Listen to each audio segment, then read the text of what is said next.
Hey everyone, Muir here, and welcome to another Paralives news update. Recently there was another Patreon post that's been made public, and this is clotheslines, closets, and new hairstyles. In late 2024, the Paralives team had a hack week, where they designed loads of different projects that might go into the game, and one of these projects was a clothesline that could be resizable, with more sheets, towels, and clothing appearing as it grows. The developer said that they wanted it to be able to move with the wind, so there were some technical limitations. For one, players won't be able to recolor the clothesline, but the devs have said that they will try in the future to go back to the clothesline and see if they can make it recolorable. And as you can see here, it is really cool watching the clothesline moving with the wind, because even like in The Sims 4, the clothes are just static. They don't move. And the fact that they've added this little bit of animation in Paralives just really amps up the immersion in the game, I think. They want to add more options in the future, such as a clothesline that goes between poles.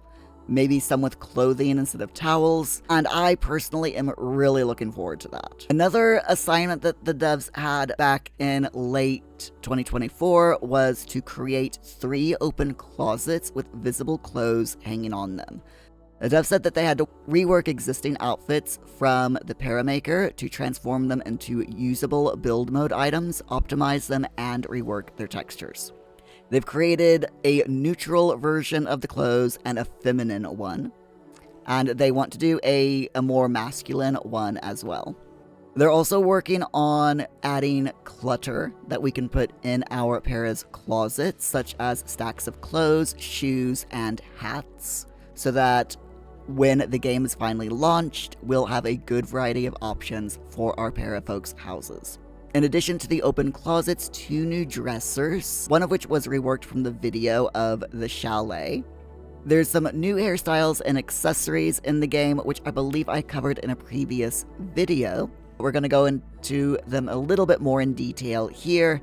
We've got a really nice afro hairstyle, which the devs refer to as a coily ponytail. This hairstyle here, which is a very long hairstyle, was inspired by a famous children's toy.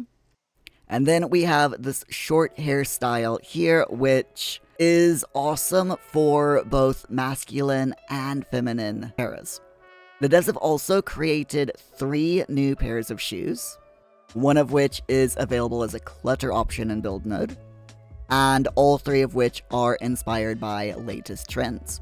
Moving on to the Paralives Developer Weekly Chat. This is the weekly chat from the 24th of January, 2025. The Community's Choice question. There's actually 3 Community Choice questions for this week. The first one is by Wow Thanks, who asks, will there be a system for players to report bugs during early access? And Alex says that we have a first version of such a system in the game and we'll keep testing it and improving it. If it's ready when we launch Paralives, players will be able to use it to report bugs to send the developers feedback. Lanaru asks, will it be possible to have a household with no adults in it? With only teens and or children? Or will there be issues where they can't take care of themselves, especially children, who might not be able to get jobs or do certain actions like pay bills or cook on a stove? The developer said that they have more design work to do on that side of things, but at the moment it is actually possible, which is pretty cool. They said that they're going to change that in the future, most likely, because, as the question says, some life stages cannot take care of themselves properly, and Jeremy says, I think it would be a failure of our para society if things were left as is, but there's still work to do, so we'll see.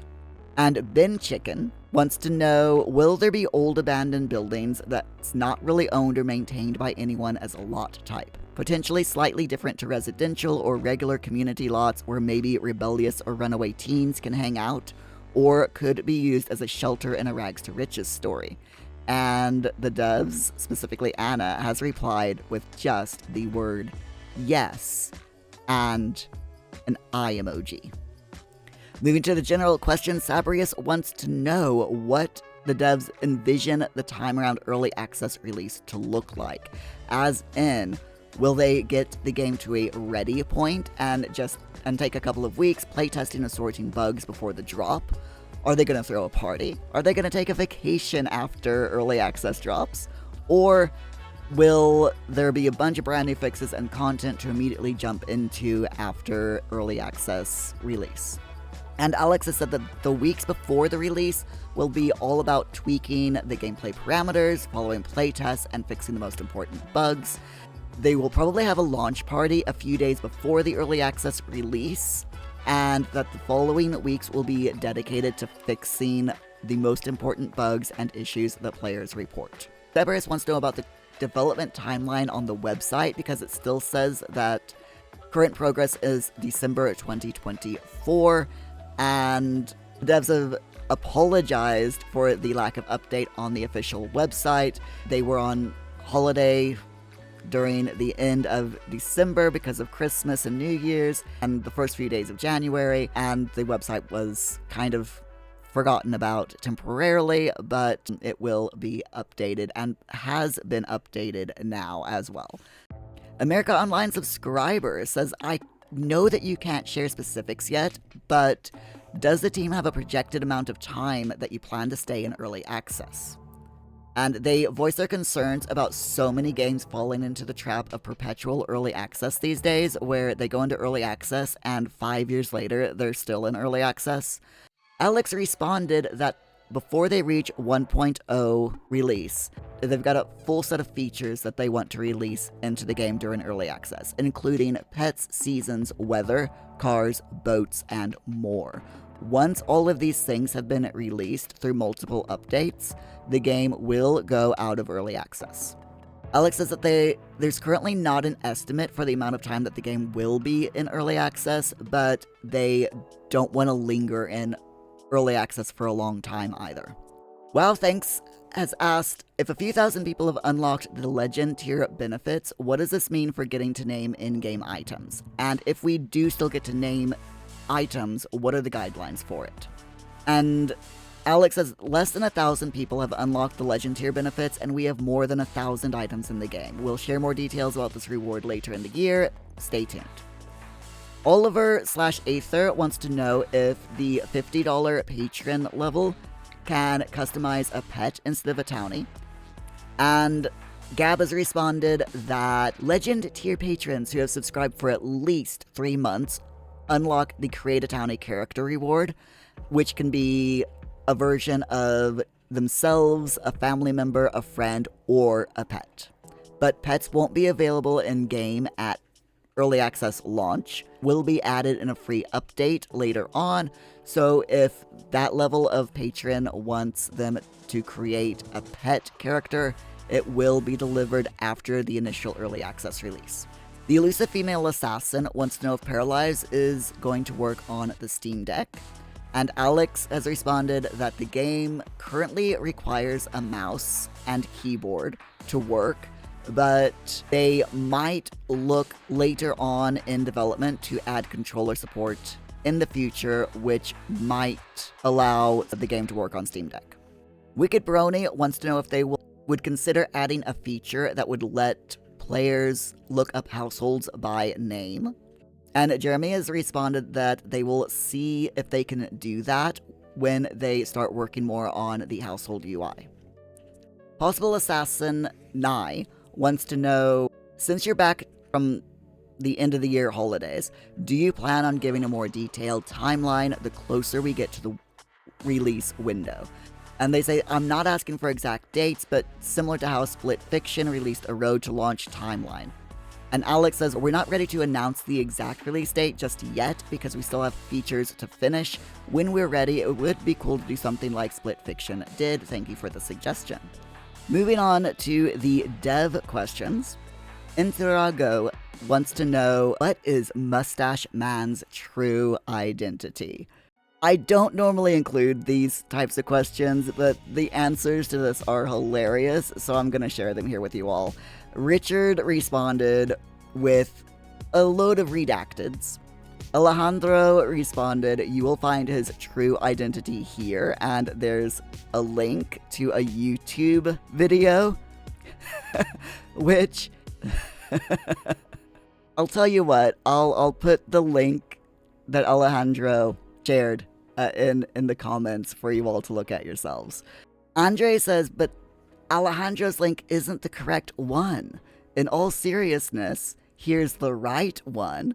And he gives another link, and I'll share that with you all right now.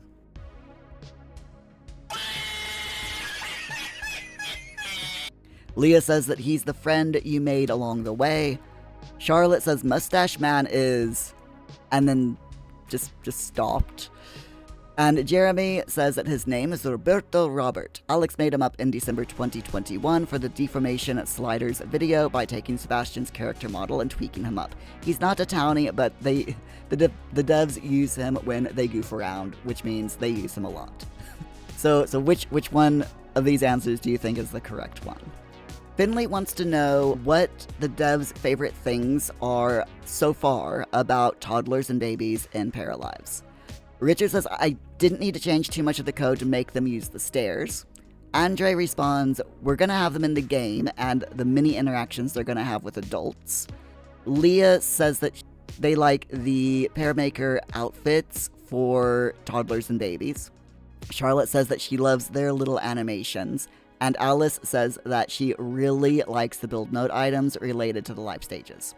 My Lord Gooey, Poutine Connoisseur, wants to know what their favorite bug so far is in development, and Alex has responded, probably this one.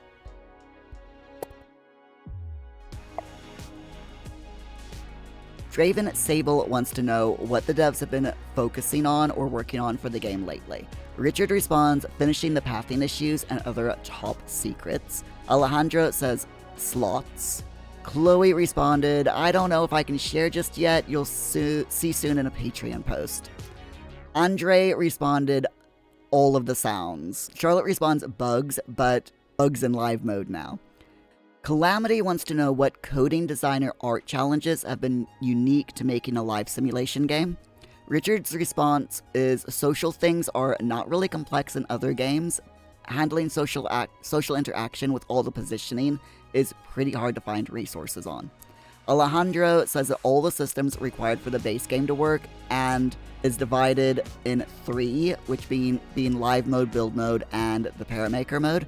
So there's a lot of things that they need to think about and plan. Chloe responds, making everything customizable, and not just for the team, but also for the players. Andre responds that making music tracks that don't get too repetitive in the long run, but are memorable upon first hearing them. And Alice says that because of the height slider, a lot of their animations have been a challenge. Moving to live mode, Zalia says that they have a skill-related question from Stubby, and as a player who loves the feeling of achievements for maxing skills and finishing stuff, they're very interested in the answer as well. And Stubby's question is the plan to have a maximum skill level and then challenges or ways to continue the skill without increasing it? Or is the plan to have infinite skill gain where you can't max it? And Jeremy's response is, we're still considering both options at this point in time. There are pros and cons to both systems. If a lot of the game focuses on leveling skills, what is there to do after you've maxed them? If you can't max them, what's the point on leveling the skills?